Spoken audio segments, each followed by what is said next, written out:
Hi guys, இன்னைக்கு சூப்பரான பன்னீர் fried rice எப்படி செய்யலாம் பார்க்கலாம் வாங்க. நான் இன்றைக்கி பன்னீர் ஃப்ரைட் ரைஸ் கூட குடமிளகா கிரேவி தான் செஞ்சிருந்தேன். நான் ஆல்ரெடி குடமிளகா கிரேவி ரெசிபி வீடியோ அப்லோட் பண்ணியிருக்கேன். அதோட லிங்க் டிஸ்கிரிப்ஷனில் கொடுக்குறேன், மறக்காமல் செக் பண்ணி பாருங்கள்.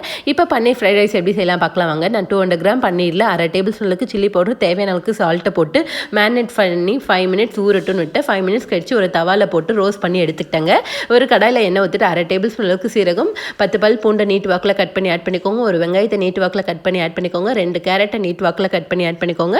ஒரு குடமிளகாவை நீட்டு வாக்கில் கட் பண்ணி ஆட் பண்ணிக்கோங்க. கேரட் குடமிளகாலாம் நல்லா வெதங்கினதுக்கப்புறம் ஒரு கைப்பிடி அளவுக்கு கோஸை நீட்டு வாக்கில் கட் பண்ணி ஆட் பண்ணிக்கோங்க. இப்போ காயெல்லாம் நல்லா வெதங்கி வெந்ததுக்கப்புறம் தேவையான அளவுக்கு சால்ட்டை போட்டு நான் வேக வச்ச பாஸ்மதி ரைஸ் 1 கப் ஆட் பண்ணிக்கிட்டேன். கூடவே ரோஸ்ட் பண்ண பன்னீரையும் ஆட் பண்ணிட்டு உங்கள் காரத்துக்கு ஏற்றப்ப பெப்பர் பவுடர் ஆட் பண்ணிக்கோங்க. ஆட் பண்ணிட்டு நல்லா மிக்ஸ் பண்ணி இறக்கிட்டிங்கன்னா சூப்பரான பன்னீர் ஃப்ரைட் ரைஸ் ரெடிங்க. டேஸ்ட்டு வேறு லெவலில் இருக்கும். நீங்களும் உங்கள் வீட்டில் மறக்காமல் ட்ரை பண்ணிட்டு எப்படி இருக்குன்னு கமெண்ட்டில் சொல்லுங்கள். மறக்காமல் சேனலை சப்ஸ்கிரைப் பண்ணிவிடுங்க. மகிழ்ச்சி. Bye guys.